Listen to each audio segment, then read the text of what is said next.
Behind every COVID hospitalization or death statistic, you'll find many people just like me. We're the family members, friends, colleagues, neighbors of somebody who is hospitalized with COVID.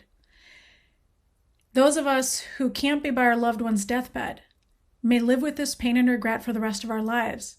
It's a type of post-traumatic stress syndrome, or PTSD. My father was hospitalized with COVID-19. He's hard of hearing and he speaks poor English. In the past, before COVID, whenever my father was in the hospital, somebody from the family would always be with him. So that way we could explain what was going on and my father wouldn't feel so alone. I've slept on many uncomfortable chairs in hospital rooms over the years. But this time, nobody from the family could be with him. We could do video calls, but we couldn't come in person to see my father.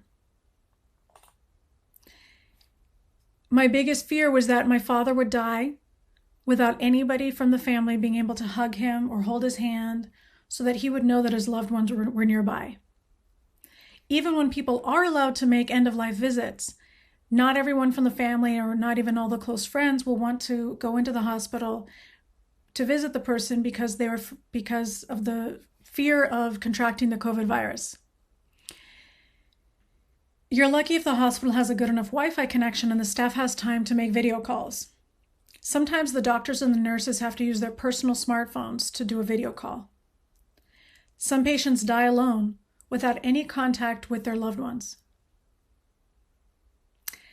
These patients are surrounded by machines and people they can't even recognize because all of the medical staff is wearing 2 masks, a face shield, and so much medical equipment that they look like they're wearing spacesuits. COVID ain't no hoax. It's real, it's cruel, and it's robbing people of their dignity and death.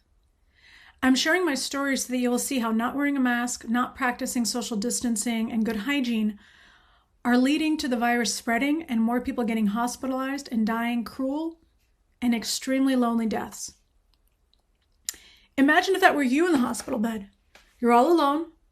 You may have nobody to talk to. You may not even understand what's happening. Imagine if the person dying of COVID were one of your close family members, your friends, or your loved ones. Luckily, my father was discharged from the hospital, but that's not the case for many people. The death rates keep on climbing, and the virus is mutating. Please be nice to the medical staff. They're risking their lives, and some are dying trying to save your loved ones' lives. I brought food to the hospital staff just as a small token of my family's gratitude. Please take this pandemic seriously.